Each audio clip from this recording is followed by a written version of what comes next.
Welcome to the Career Success Secrets Show. I am your host, Mike Tomasello. I want to give a quick shout out to our listeners all around the world, all across the United States. One of the new countries that we have listeners from, starting from the previous episode, is the country of Jordan. So welcome, Middle East, to the Career Success Secrets Party.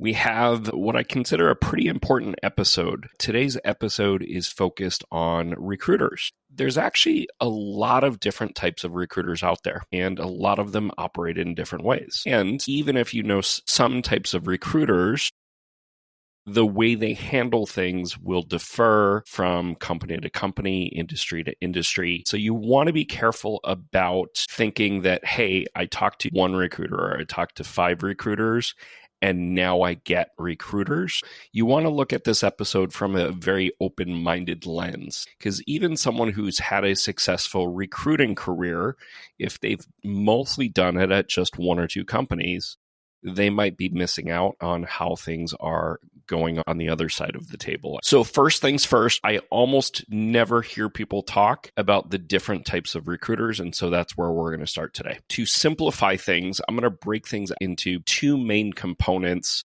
of recruiters, and then we're going to talk about some subcomponents of recruiters so that you can sort of understand the lay of the land. So essentially, on its most basic level, there are 2 types of recruiters. There are internal recruiters and there are external recruiters. So internal recruiters are the ones that most people are most familiar with. They're what we would call a corporate recruiter, or they work for the employer themselves, oftentimes as a full-time employee, but sometimes depending on how the company's doing, whether they have some short-term staffing needs, they might hire some contract people.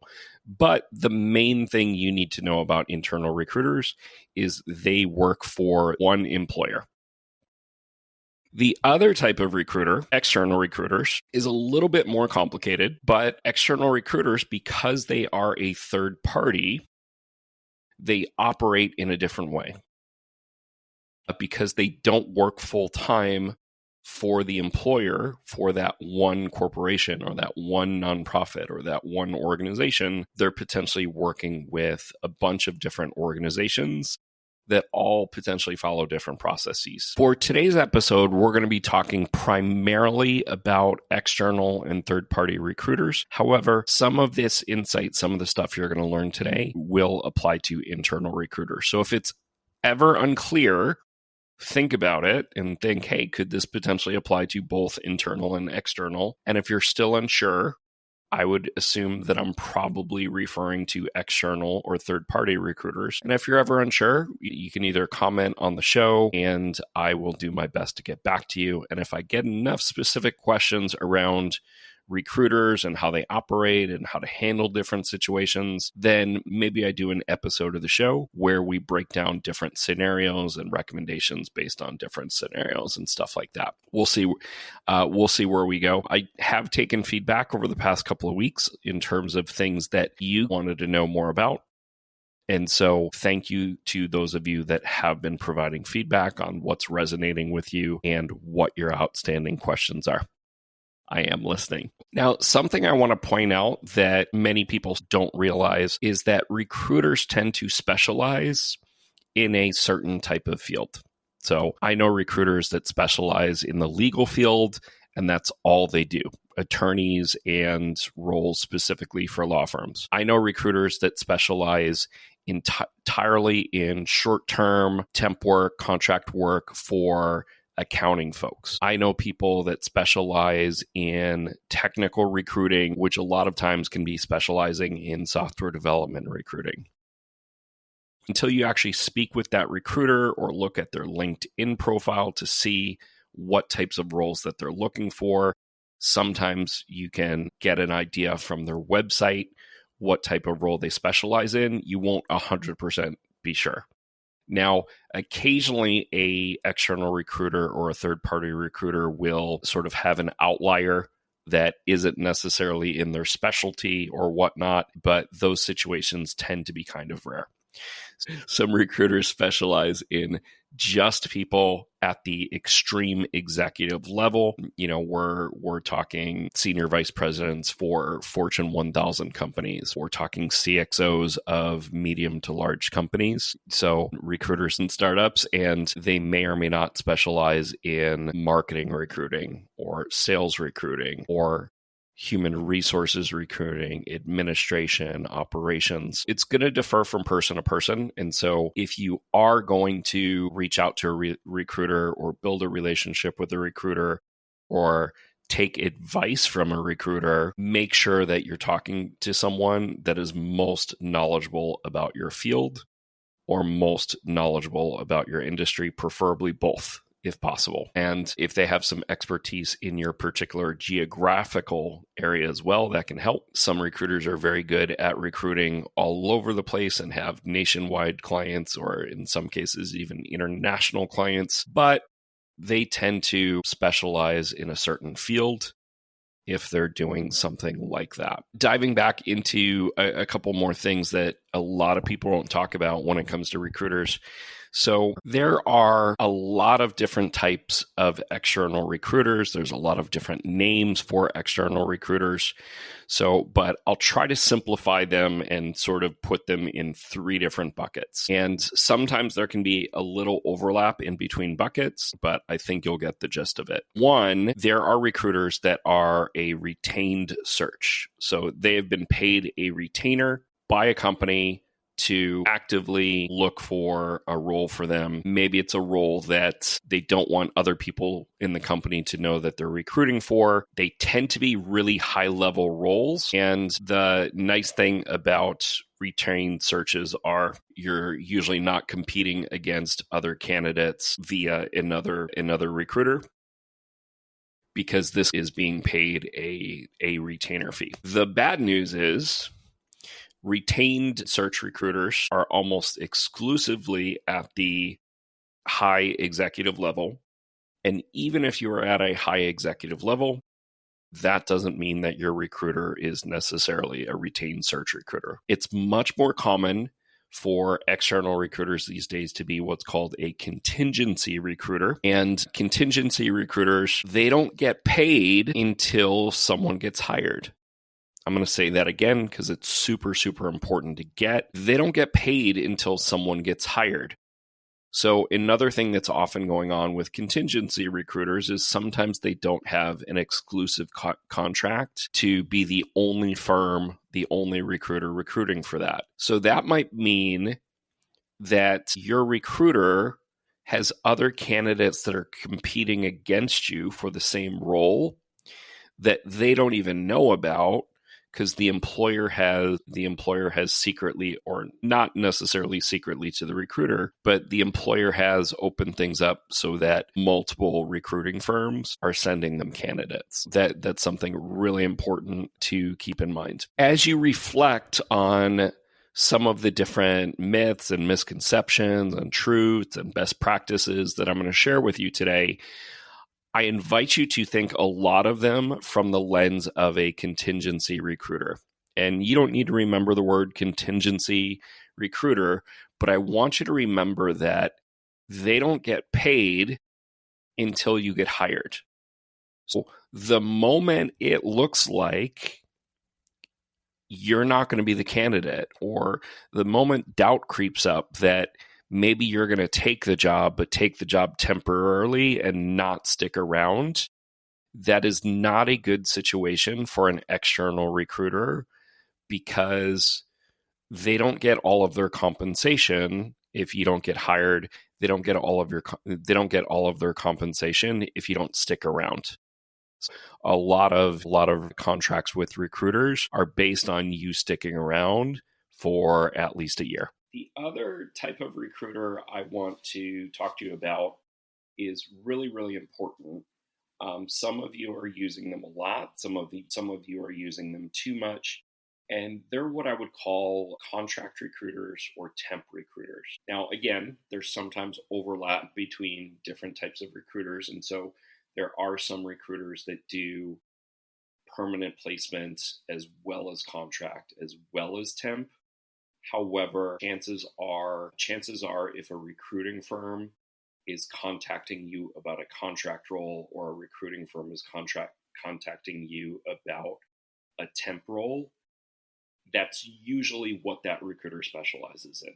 It's very rare that they do a high level of both. Some larger names of some more well-known temp or contract recruiting firms in the United States are Manpower, Kelly Services, Robert Half. Robert Half is actually sort of a mixed bag. Robert Half has multiple divisions that actually specialize in short-term temp contract recruiting, but they also have divisions that specialize in recruiting as well. So you need to look at the fine print and, more importantly, the job description to see what they're likely going to be servicing. When it comes to contract or temp recruiting, there's a couple things that I really want you to get about it. And I'm not here to judge, because each of you listening has a different situation that might require different recruiters. Each of you has different situations where something might be great for your life, but for someone else in the same role, it's a horrible thing for their life. So again, I'm not biased in either direction. However, I'm going to explain things with a lens based on most job searchers that I speak with. So most job searchers that I speak with, not all, most, prefer full-time roles. So, and when I say full-time role, I mean a full-time employee W-2 role in the United States, and not something that's contract, not something that's short-term.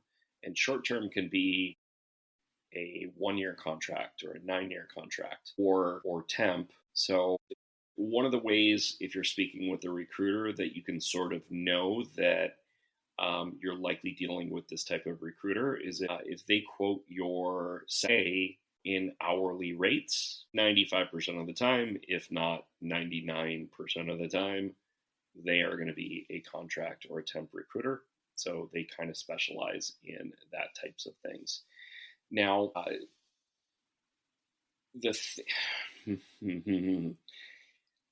I'm hemming and hawing over how to say this in a way that won't offend anybody, won't offend some of my friends that work in contract or temp recruiting, but is also in a way where you're going to be more well-informed in terms of what a good fit is for you. So the most important takeaway is the reason why these recruiters are classified as temp or contract is because that's what they specialize in. So if you are being contacted for a temporary role or a contract role, it can be tempting to say, hey, I'll just use them to get my foot in the door, and then I'll switch over into a full-time role later. But when it comes to the U.S. government and taxes and how companies want to classify their employees so that they don't have to lay as many people off officially, who they give benefits to, who they give severance to, a lot of different factors go into whether or not someone is contract, temp versus full-time. And so if they are looking to hire you contract or temp, in most cases, there are some very rare exceptions, but in most cases, they have no intention of that ever becoming a full-time role. Now, there is something called temp to perm or contract to perm. So perm being permanent and a eventual full-time employee. But in reality, even when recruiters are telling you that, usually that's occurring less than 5% of the time. There's usually a reason why they don't want to commit to that position, especially if there's a lot of those types of positions, or it's seasonal, or there's high turnover in it. It's usually easier for the organization to classify things as a temp or a contract worker in those sort of cases. Again, there's exceptions to a lot of things, but that tends to be the case. So from a contract or temp recruiter's perspective is, well, this is temporary anyway. The role might have only last for a week. The role might only last for a month. Their selling point to the employers is they're going to find someone that's capable in a very short period of time. And capable doesn't mean the best qualified and good enough to stick around for the long term and become a permanent employee. It's just good enough to get work done in the short term in a lot of cases. Now, the thing about all recruiters, and this, I'm going to tie this back to contract and temp recruiters specifically, is the goal of all recruiters is to meet the hiring needs and objectives of the employers themselves. They are, and this is a common myth or misconception that, or maybe people know it's true, but they don't understand it. Even if you have a friendly recruiter that says they want to help you out and says they want to do right by you, the recruiter is still, at the end of the day, being paid by the employer, whether it's internal or external. At the end of the day, they're still being paid by the employer. I like to think, and I do believe, that most people are good people. And I like to believe, particularly with internal and external recruiters, that they want to see you successful and they want to see you in a role that you're hopefully going to be in for a really long time. I also believe that's the case for external recruiters, particularly recruiters where they're permanent roles, because if you're not happy, then you're not going to stick around for at least a year for them to get their full compensation. A lot of recruiters do want you to be happy and successful in the role. The thing with contract and temp is not a lot of job searchers want something that's temporary. Not a lot of job searchers want something just for a week or two, or a month or two, or 2 to 3 months, and then having to look for something all over again, or definitely having to look for something 9 months from now or 12 months from now. And so because not a lot of job seekers want that, contract temp recruiters tend to be the loudest in the marketplace. They tend to be the recruiters that are most likely to contact you, especially if you're at an individual contributor level, especially if you work blue collar jobs, especially if you don't have any or a lot of experience in the field, you're going to be more likely to be contacted. In some cases, you might be really, really good at your job and have some great experience, and you're still getting contacted by contract or temp recruiters anyway. And my message to you is they're going to do whatever they have to do to fill those roles. And in some cases, they will say, well, hey, maybe if you do an amazing job, they'll extend it to perm. But they won't necessarily say it with the big emphasis on the maybe like I did. They'll say, oh, well, we've had people at this company, or we've had people go from contract to perm. We can't guarantee it's going to happen, but we've definitely had it. This could be a great opportunity for you. And in the back of their minds, they really know that less than 5% of the time, out of 100 people they place, less than 5 people, if that, are being converted to permanent. So that's something that I want you to be aware of. Also, the other thing about contract or temp is once you work contract or temp, it's really hard to break out of the cycle and end up doing full-time work. I'm not saying it's impossible. I'm not saying that gaps can't be overcome. But the point I'm trying to make is when people are evaluating your resume, they have to analyze how long you've been at places and say, hey, is there a potential problem here? Are they potentially not going to work out? Are they potentially not going to be a high performer? Are they potentially not going to stick around and going to want to do something else? By all means, if you need to make money and the contract or the temporal or whatever is a good fit for you, or it's going to build your experience, or it's going to give you money that you really, really need right now, by all means, go ahead and pursue those opportunities. I am not saying that you should never, ever do those. However, just because those are the only types of roles you're being contacted about doesn't mean that those are the only roles that exist. The reason why contract and temp recruiters are so proactive, and you tend to hear about them more, is not a lot of people want them, and so they have to work that much harder to recruit people. Think of entry level roles for like an Amazon or a Facebook or a Disney or whatever that big well-known company is located near you. Those companies are already getting tons of applicants just from people that are like, hey, that's a great company to work for. I'm going to keep an eye out for them on the job boards, or I'm going to check their career board on a regular basis. And so they don't have to have their recruiters be proactive as often as contractor temp recruiters. So even with external recruiters where they fall under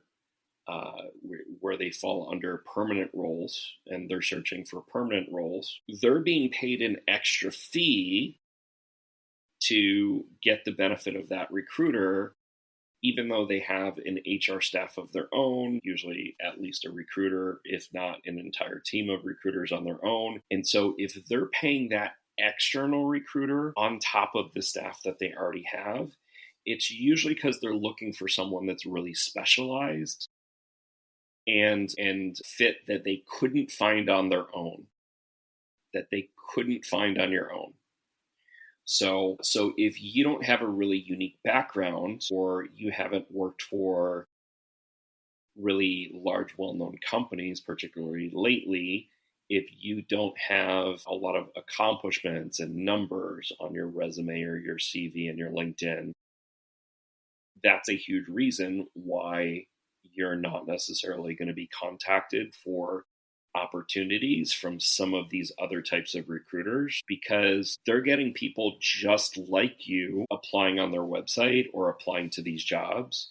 And so they don't have to be proactive unless you're providing something that's really hard to find.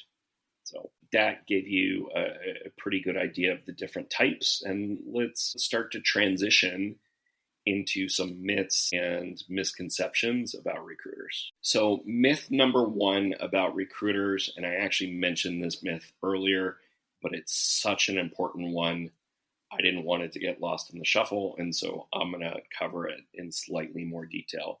Myth number one is that recruiters work for you as a job seeker. So oftentimes, even with really experienced people, I will, they're MBAs, and they've led, or even those that have led teams or executives, and they're like, well, I'll just contact one or two recruiters and then they'll do all the work for me. And that's not a good way to look at it, because recruiters don't work for you, they work for the employer. Their priority is filling the specific open roles that they have, not finding you a job. Now, if you're lucky enough to build a friendship with a recruiter, or you're lucky enough to get introduced by a close friend of yours or colleague of yours that knows the recruiter fairly well, then that can sort of change the dynamic from a relationship perspective, where because of the relationship, they are willing to put in a little bit more effort to give you the right advice or to help you a little bit more or whatever. But many recruiters, even if they're good, caring people, many don't have the time to help every single job seeker, or even 1 in 5 job seekers that reaches out to them, unless they have a specific role or roles that they're already hiring for that might potentially be a good fit for you. I don't want you to think that these people that you've had good interactions with, that had maybe one opening that they were considering you for, or potentially might have openings for you in the past, I don't want you to think that they're out there shopping you around. Because I guarantee you, if you were to talk to 100 recruiters like I have, I've talked to thousands at this point in my career, but if you were to talk to 100 recruiters like I have, at least 99 of them will say they've never shopped around a candidate and tried to get business that way. They go seek out the employer that has the need, quantify what need they have, and then they go out and find the best possible fit for that opening or for those openings. And so I don't want you to have a false sense of security that someone is out there doing all the work for you, because at the end of the day, no one cares more about your career than you do. Ironically, corporate recruiters or internal recruiters, even though they only work for one employer, because they are there for the company for the long term, they're looking for the long-term success of the talent they bring in for the long term. So some internal recruiters will consider you for other opportunities if you don't work out for the one that you've applied for. Ironically, even though there's one employer available, if the employer is large enough, a Fortune 1000 or a Global 2000 type of company, and internal recruiters, if you build a great relationship and really wow them, but you're just not chosen to move on, then that can lead to other potential matches, depending on how you build that relationship and how well you do in the interview process and stuff like that. Some other things that I'm going to say about recruiters, and so a lot of this applies to both internal and external recruiters, but I am primarily talking about external and third-party recruiters. So a couple of things. Not all recruiters are good. Not all recruiters are bad. If you've had negative impressions by some recruiters, just know that most recruiters are trying to do the best that they can. And it's usually not personal about you. It's usually about the guidance they're getting from the employer or the hiring manager or their clients, and keep that in mind. And not all recruiters are good either. So if you've been lucky enough to have mostly positive experiences with recruiters, keep in mind that there are some, a lot of which that sometimes fall in the temp or the contract roles, in that they know, or not to say bad things about any one industry, but not a lot of people want to work in the insurance industry. Not a lot of people like to work for a uniform company. And so if a recruiter works for a industry that's not as sexy or not as attractive, then those recruiters are going to tend to be more aggressive, even if you don't come from that sort of background, because they need to convince people to want to be interested in the job.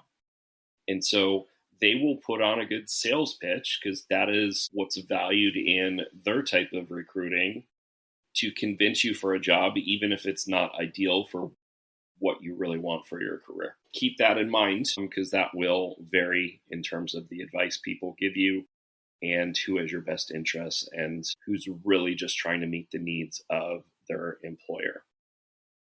To go along with that, some recruiters have great advice, some don't. Some have been in hiring for a really long time, but they're really just successful because they work for a great company. Or some are really successful because the company's paying well enough where it's attracting good candidates or whatever. Recruiters sometimes don't give the best advice for people that have really struggled in their career or had to take a step back or whatever, because recruiters will often give advice from, hey, what do I want to see from the best candidates, and what have I seen from the best candidates in the past? But for you that's struggling or has some hiccups in your background, or you took a couple of years off, or you don't have as much experience than other candidates, you might need to do things differently to have a higher level of success in order to compete with the people that don't have that necessarily in their background. And some recruiters are great at advising those people, and some recruiters are not. And so take all advice with a grain of salt and make sure they have logic and rationale to back up why they're giving you that advice. Recruiters don't get paid to give career advice. So some of them give good career advice.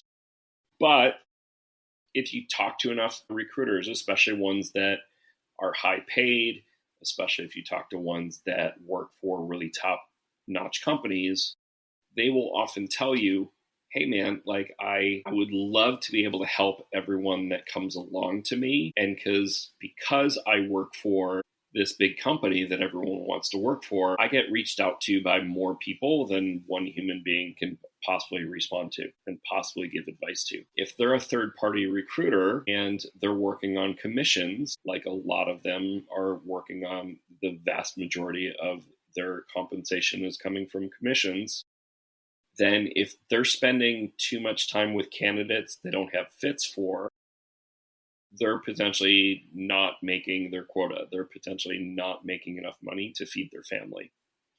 And so if you ask for advice or you ask for feedback, great, go for it. And don't expect it, because they don't get paid for it, especially if they don't know you yet. A lot of people are trying to contact random recruiters that don't even have an opening for them and get advice or get help or whatever. And that's really one of the worst ways to go about it, is soliciting favors from people that you don't know, that are busy people to begin with. Be grateful when you do get offered advice from a recruiter. Keep in mind, not all recruiters think the same. Not all recruiters have the same advice. Not all recruiters even know what they're talking about. And again, that's a very small percentage of them. But sometimes someone will think because they've reviewed resumes and worked in recruiting for a year that they're instantly an expert on how every single person in every single type of situation really needs to handle things, especially if they've worked for one organization their entire life. A lot of organizations handle their recruiting, handle their processes differently. I do recommend that you give recruiters the benefit of the doubt. I know some of you have had some negative experiences with recruiters, and some of them are just overworked. Some of them are just underpaid. Some of them have bad hiring managers that they're working for that aren't listening to their guidance or their instructions. And so there's a lot of different things that can contribute to how a recruiter is interacting with you or not interacting with you. So I invite you to give everybody a little bit of grace and not judge all recruiters based on the negative experience of one. Because if you do that, you might miss out on some really great opportunities, or you might miss out an opportunity to build a relationship with someone who accidentally reached out to you about something that wasn't a fit. But if you had handled it better, they might have built a relationship with you over time and sent you stuff that was a lot better fit for you. So don't miss out on that opportunity. So we shared some things you might not have thought about when it comes to recruiters, you might not have understood about with recruiter. What are some of the best practices? And I'm going to warn you and say, hey, this topic is a lot more complicated than most people think. And so if you don't get your questions answered here, make sure you're out there either asking me or asking someone else. I say don't ask just one person, ask many people and get an idea of what multiple people are saying so that you can really make the best judgment for yourself. But the main point I want you to take away from that is we can't possibly cover everything about how to interact with recruiters in one episode. So if you have an opportunity to comment or you have an opportunity to interact with me on social media and ask a follow-up question, please do, because I try to answer every single question that I get asked. And if I don't answer, I probably just had a busy week and missed it. If a week or two goes by and I haven't responded to your question, please do reach out again. All right, my favorite best practice is sometimes recruiters will contact you and it's pretty obvious to you that you're not interested in the role, or you're not interested in the company, or you're not interested because it's not remote, or you're not interested because it's not a certain salary or whatever. And my recommendation to you would be, unless you're swamped, unless you aren't actively looking for a job and you're swamped, I would say even if you're not actively looking, but you want to keep an eye on your career and constantly looking for ways to grow and expand in your career, then consider taking one of these conversations and scheduling a verbal conversation with a recruiter that reaches out to you. Now, there are some caveats. If they reach out to you and the role is somewhat related to what you do, but it's just not necessarily a good fit, I would say take that meeting anyway. If you work in the field of marketing and they reached out to you for a marketing role, but it's just not the right level or not the right company or not the right duties, consider taking that meeting, talking about why you're great, building a relationship, learning about what types of roles they typically recruit for, and maybe you even take a step further. And this is like really advanced level tip for getting in good with recruiters so they remember you. Offer to check your LinkedIn database, offer to check your Rolodex if you're old enough to have a Rolodex, and check and see if you know someone or have some ideas of someone who might be a better fit for that role. One, you're helping someone else out, a friend of yours or an ex-colleague of yours, even if they're not actively looking. It's probably going to make them feel good that they're being contacted for opportunities or at least thought of by you. So that's goodwill you're building for yourself there with your other connections. But also, even if that introduction or referral doesn't work out to you mentioning to the recruiter, hey, I think you should contact David Smith, who currently works at XYZ company. Or I think you should contact Jane Smith, who's really great at marketing because of XYZ, or who's really great at software development because she's built X, Y, and Z. So if you do that for a recruiter when you don't have to, they're going to be like, wow, this person's generous. This person's connected. I should stay in touch with this person. Hey, now I want to reciprocate as a recruiter. Now I want to reciprocate, and maybe I put in a little bit more extra effort in terms of keeping an eye out for you for roles that you're a better fit for. Great way to build a relationship with a recruiter. I have recruiters that I've been in touch with for over 20 years. It's always good to have a built-in relationship with 2 or 3 recruiters, if not more, that you can touch base with a couple times a year, get some career advice, and really keep a pulse on the marketplace. Now, not all recruiters are thriving. Not all recruiters will look at the marketplace as optimistically as they should, but always good to have some people that can give you an outside perspective on things. Another best practice, which I highly, highly recommend you listen to this one, because a lot of you are making this mistake with recruiters, is take every recruiter conversation that you do have just as seriously as any other interview. Even if they don't call it an interview, even if they're considering you for multiple opportunities, even if they say they want to have an informal conversation, even if they say, oh, this is just a phone screen, they are evaluating you and they are judging you based on that conversation. And that can have a huge impact on, do I even want to keep in touch with this job candidate, even for future roles? Is this person wowing me enough? Recruiters do select out candidates for people that are qualified on paper, but might not have the right demeanor, might not have the right attitude, might not show up prepared. So treat every single conversation that you're having with a recruiter as if it is the most important interview. Because for some of you it is. Some of you have a really hard time getting past the recruiter. All right, folks, this episode has gone on a little bit longer than I expected, so I think I'm going to wrap up with this last one. And it sounds so simple, but yet so few people do it, especially when the recruiter makes a small mistake or they contact you about a role that's not necessarily a good fit, or they say they're interested and then you don't hear from them for a while. Which reminds me, I'm going to give you 2 best practices before I wrap up instead of just one. And arguably the most important one is follow up. So follow up. Even if they say you're the top candidate, follow up. Even if they say, hey, we're considering bringing you back, follow up. Hey, even if they say it's going to be a couple weeks before we can make a decision, follow up. So if you are interested in potentially getting a job offer, even if you're unsure, follow up. Recruiters get busy. Most recruiters, and I probably should have mentioned this earlier, most recruiters are not recruiting for just one position. They're recruiting for at least 5. Some recruiters are working on 20 different open roles at any given time.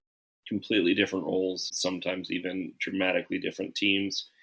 If they're managing 5 to 10 candidates per role, not even including all of the hundreds and thousands of people that have applied, then that's hundreds and hundreds of people that they're having to coordinate communication from. They have to deal with hearing back from the hiring manager and the other people they're scheduling interviews with. Some of those people aren't getting back to them quickly enough because they're understaffed or they're working the reason why they need to hire. So things often move slowly. Mistakes happen. People get sick. People go on vacations. There's so many different reasons why sometimes things fall through the cracks, even with really great companies, even with really great managers, even with really great recruiters.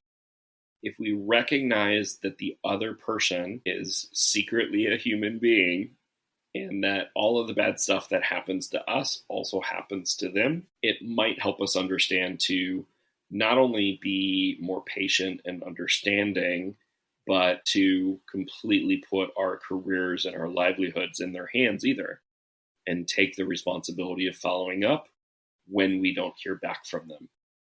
So if you take nothing more away from this than that, this was time good spent. And I sort of combined my last 2 points into one. Be nice. Recruiters are humans with emotions and have bad days, and they get yelled at by candidates. They get yelled at by hiring managers, and sometimes it's not their fault whatsoever. Sometimes they're getting far too many emails and something slips through the cracks. My clients will tell you occasionally I miss an email. And if people aren't understanding that sometimes things slip through the cracks, then maybe they're not the best fit, and that might include you.